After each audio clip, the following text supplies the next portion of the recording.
mill that will be chosen to manufacture soldiers' uniform back then. So that the fact that it has the capacity to manufacture such a huge order, a very important order, is quite significant. Because yes, sure, they do benefit from that sure money from the federal government, but they're also able to supply it. And so this industry, Payton Manufacturing Company, is one that we'll see is highly adaptive, highly innovative, and that's why we're covering them. And then on the other side, the Montreal Woolen Mills Company is somewhat more standard in their activity. They produce less, they adapt less, but the interest of them really is that they talk to the press a whole lot during that whole time. And so, yeah, sure, they're a little bit less exceptional in how they adapt to times, how they produce, how innovative they are. But they're very vocal about what happens. They are involved into politics. They talk to press when politics affects them, and they're in the press a lot because they contact the press. And so they're not very innovative in the way they actually conduct their textile business, but they're very innovative in how they try to use the public opinion to change things that hurt them. And so because of that, we have a lot of sources to go on to see what influences them and other mills. So, Payton first. It is created in 1866 by Andrew Payton, so it's quite an early one. It's really when they start appearing in Quebec. And so Andrew Payton is a Scottish-born merchant. He immigrates in Ontario first and then moves to Sherbrooke and creates Payton's manufacturing company there. So at the start in 1866, the main building is over 4,000 meters square, which is quite significant for a starting mill. It's on 4 floors. It includes carding, spinning, weaving, and dyeing. So at its start, it's already quite a significant investment, and it's already ambitious as an industry. Then in 1871, so only 5 years after its creation, it's doubling its production. It's creating double of tweed and cashmere, which are luxury items. And so they're seeing that the market is there for fine cloth, and they are happy to oblige. So they build 2 new buildings, and at that point they employ 450 people, which again, for an industry at that time, to employ that many people is very, very significant. Most mills at their heyday will employ around 200 people at most. And so it's a very significant industry, and their need for more and more workers actually changes the region where they are. So Sherbrooke at that time, or before the huge time of the textile industry, is an Anglophone mainly city. It's created by loyalists coming from the US when they get their independence. So they cross the border to English colonies, which is still Canada at that point. They create Sherbrooke and the eastern townships in general, and it is this English community. But when the need for more and more employees from the textile industry comes, suddenly it shifts, and like the families coming from the rest of Quebec actually changes the language dynamic in there. And from mainly Anglophone community in the 1850s, in the 1870s and 1880s, you see a majority of French-speaking inhabitants. So you can see how much the industry brings people so much that the languages switch and change. So that's really significant as a consequence of that industry. And so in 1877, there's another round of expansion. And so from then, they keep building more, they keep buying more land, they keep adding looms, adding carting systems. So they keep expanding, they keep consolidating their company. And in 1887, they install electric lighting, which is very, again, significant of how textile industry at that point is a really innovative one. 1887 is really the start of the electrification process in Quebec. Not much industry, much less people have electricity in their daily life. And not only do they electrify their factories, but they really do the whole system. And not only that, but they will eventually build their own turbine in the factory. And so they're looking for ways to be at the forefront of science, of efficiency. They're committed to this innovation. And that's really what is representative of what Payton will be for the textile industry. And so in 1891, which is kind of like the peak of all that, like from the 1890s to the end of that decade, will be like the biggest time for the woolen industry in Canada. So at that point, they're the biggest mill in Canada. They employ over 750 people at the time. They have 4 different buildings. They are treating 45 million kilograms of wool annually. So that's ginormous. And it's mainly Canadian wool at that point still. So you can see how that would support very strongly the agriculture in the neighborhood. Not in the neighborhood, but in the locality. Like the Quebec wool growers depend highly on those industries. And Payton is a huge one. They are the reason why sheep flocks at that time can remain profitable. So we're gonna leave Payton for now, as it at its peak moment, this golden age of woolen textile industry. We're gonna look at the Montreal woolen mills and how this one fares. So it's created in 1879 as a chartered company. So a public company that holds bonds and as shareholders distributes dividends at the end of the year. So you can find their charter announcement in the Gazette officielle du Québec of November 8, 1879. And you can see in this that the founders are mainly Canadian, but there's also English immigrants. And so they're founded not late in the process, but really it's still on the rise. But they're not the first comers. They're not the ones that come in 1850, 1860 that like really define the textile industry.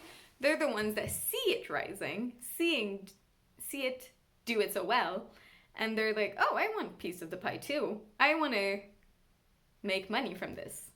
And so this might also be why they adapt less. It's total conjecture on my part, but because they kind of don't come with the original ones that really are interested at the start, they're kind of just, they want a piece of that industry. They're not necessarily the ones that are passionate about it from the get-go. And so in 1880, just 1 year after the creation or the foundation of the mill, there's a fire of the factory. And this is quite usual in the textile industry because most of the buildings back then have wooden wooden structures, and they house very flammable content. And so if a flicker happens, then the whole thing goes. But thanks to that fire, we are actually blessed to find the floor plan that was submitted to the insurance company after its reconstruction. I'm going to try to include it here. But basically, when you look at that floor plan, you can see how the organization of a factory would have been done then. It's really interesting. So you have different rooms and different studios that... Sorry, I'm trying to balance my notes. So you can see that their structure, the building, how it's thought, includes all the steps, and they include it in a way that they're as close as they can together, so that the whole process from scouring, carding, spinning, dyeing, weaving, knitting goes on seamlessly. And so you won't have you won't have a room for scouring and then another room for spinning, for example. That would be too much work. You're gonna have small studios where it really goes from one to the other seamlessly with the least work or just useless kind of steps taken away as much as possible. And that's one of the innovation of the industry, is that very efficient succession of very different steps in the same space and in the same kind of process. They really streamline it, and so you can really see it from the floor plan. And so in 1888, 1 year after Peyton, they also electrified their building, and in the Progrès de l'Est, you can see that they don't tiptoe around, kind of try it, kind of give it a chance. No. They installed from the get-go 950 light bulbs. And so again, you can see that the textile industry is at that point thriving. It's really investing in its factories and just in its infrastructure. It's really it's doing so well that they don't see the need to be necessarily super careful with their investment. They grow and they get bigger and they invest basically. And so at its peak, Montreal Woollen Mills, so around the 1890s again, it hires a little bit over 250 employees, and it produces a wide range of cloth. So from étoffe du pays, so rougher, kind of more coarse cloth, to very fine tweeds, which again, they usually market as Scottish tweed. And yeah, so the Courrier de Saint-Jean in 1908 describes the Montreal Woolen Mill as such. Now I'll get my nose closer so I don't look too weird. But it says this company was organized in 1879 and was very adventurously at a real advantage to where it was situated for the most economical production. Their factories were built next to the écluses, tide locks.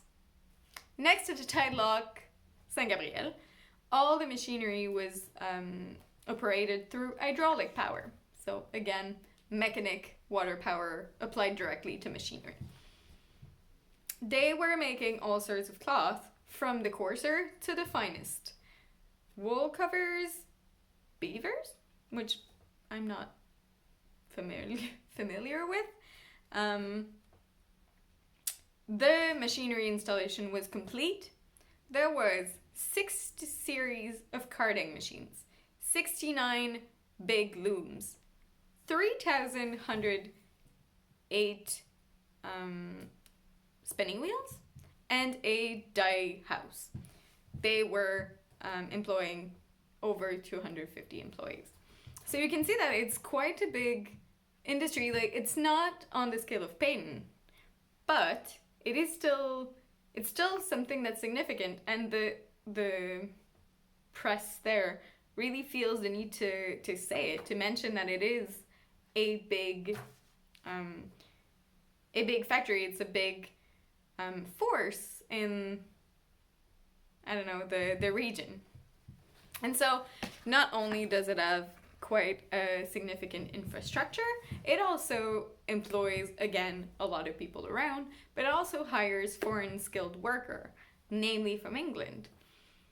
And so we wouldn't necessarily know this easily, but there's one unfortunate event that is covered by La Presse in June 16th, 1897, that kind of tells us that they do go abroad and hire skilled workers that are kind of lacking here at that moment. And so that's the story of Thomas Tate. So Thomas Tate is a English immigrant that was hired in England as a weaver, as a skilled worker. So he's hired there. He takes the boat, get off the boat, and goes to how was it called? The London House. Oh, appropriate. So the London House then was a pub, and it's in the old port where he gets down from the boat. So he's just arrived, walks into the closest public house, I'm guessing. And then the La Presse describes how he gets on to drink too much, was seen going out with strangers, and was never seen again. And then they describe him.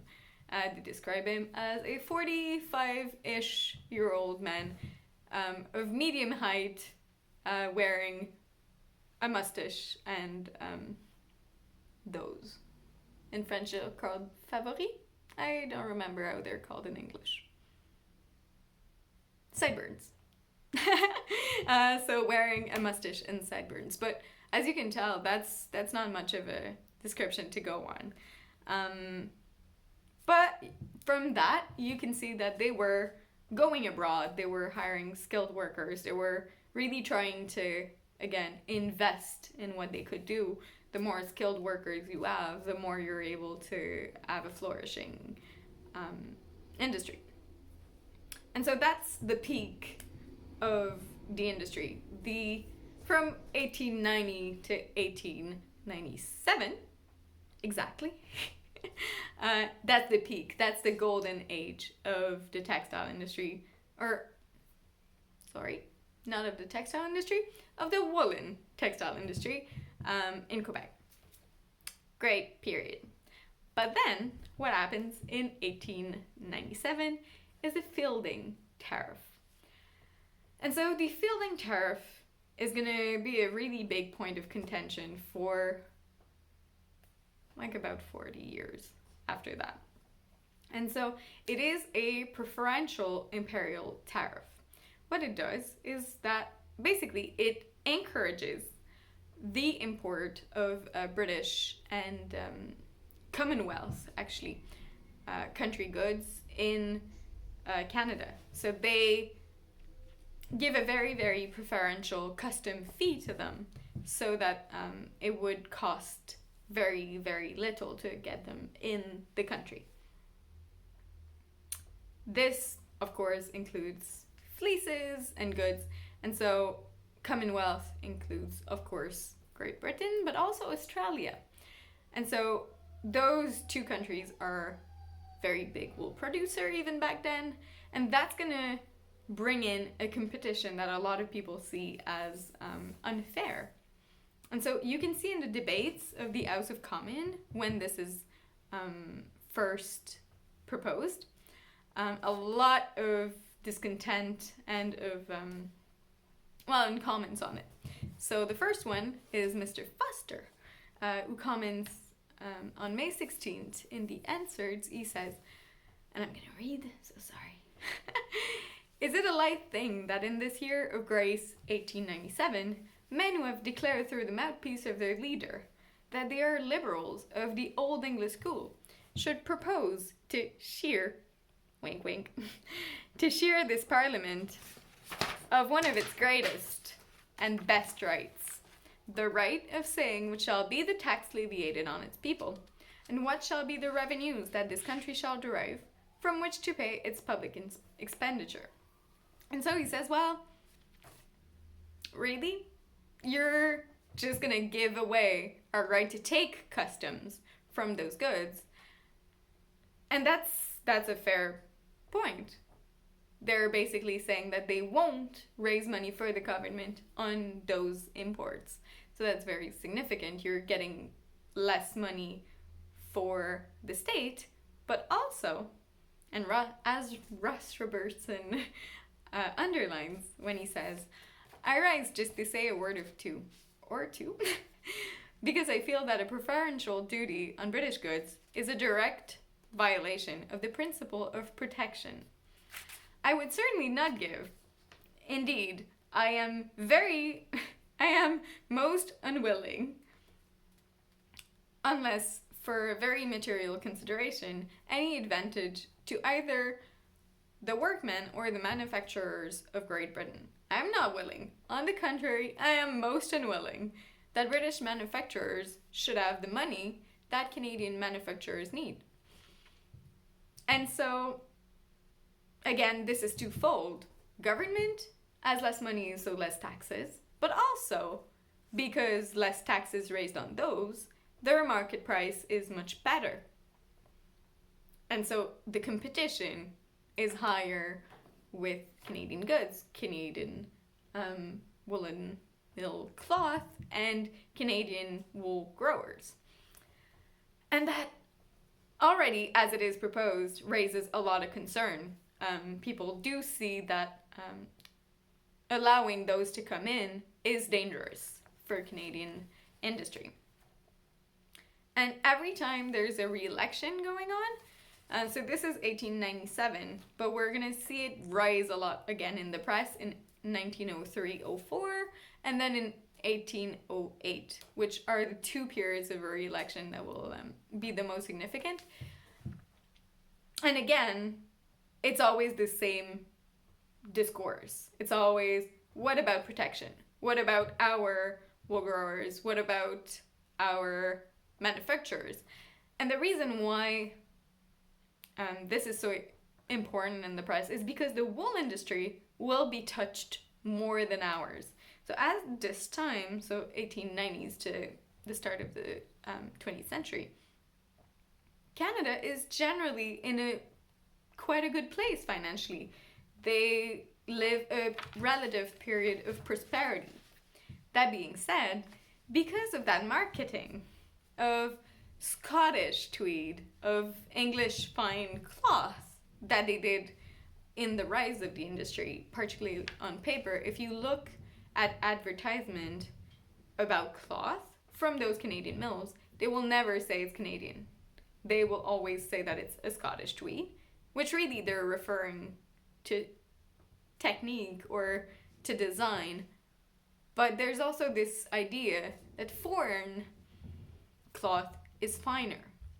And so with this relative prosperity that Canada is living, when those British goods can come in the country and are relatively inexpensive, the Canadian population, which is doing better, which has more money to spend and to be a consumer with, will take that base because they've been kind of trained to think that Canadian cloth is less fine or coarser or rougher. They will consume those newly importable goods. And so from 1890s, where about 7 million of yards of cloth was imported, of woolen cloth. Let me start again.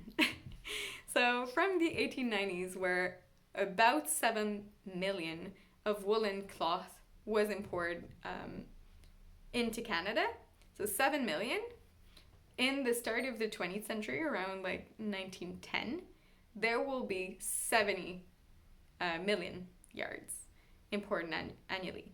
And so like it's exploding. It's completely different. And people see this as a luxury they can afford and treat themselves to.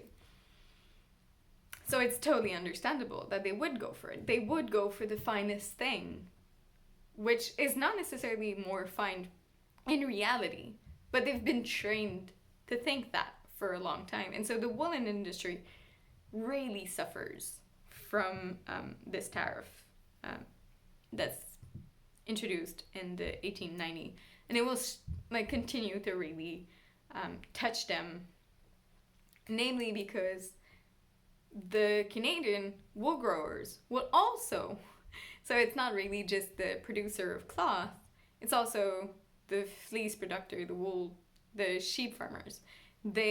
Because the fleeces are imported by the industry, because Canadian wool is seen as lesser than, they start importing fleeces to be able to market them as English wool. And so the producers in Canada start to turn themselves towards other markets. So they're going to produce more for cheese and for meat, and their wool is going to lose more and more value.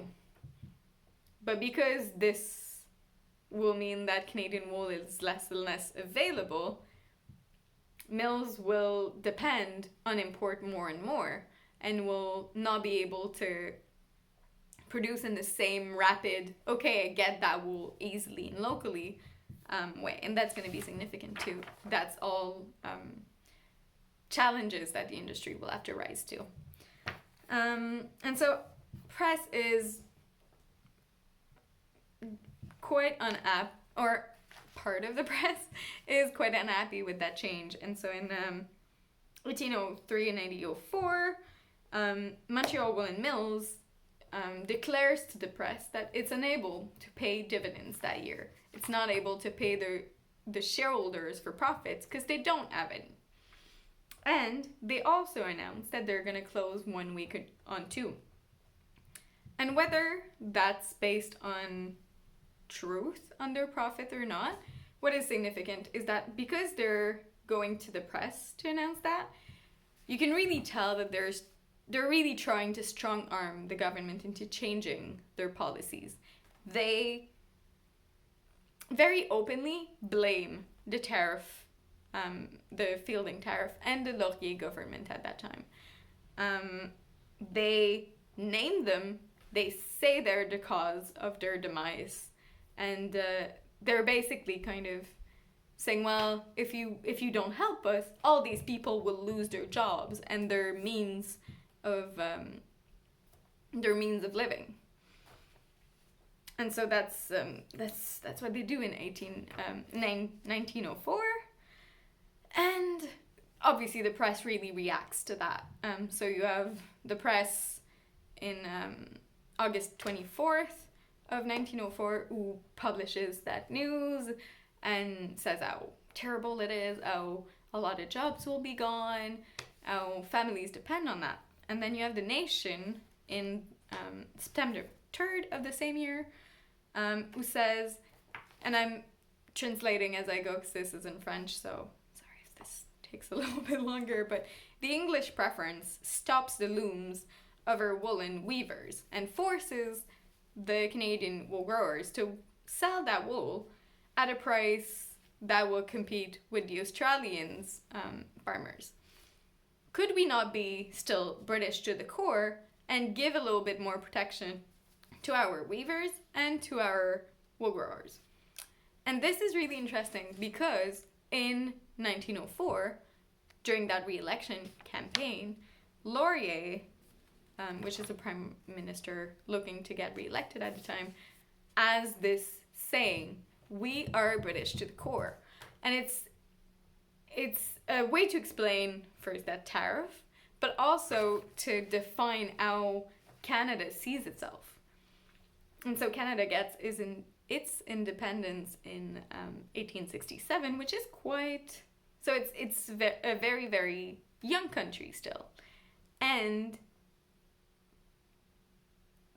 you'd expect a change to its identity or the way it defines itself as a country, but clearly the government at the time is very attached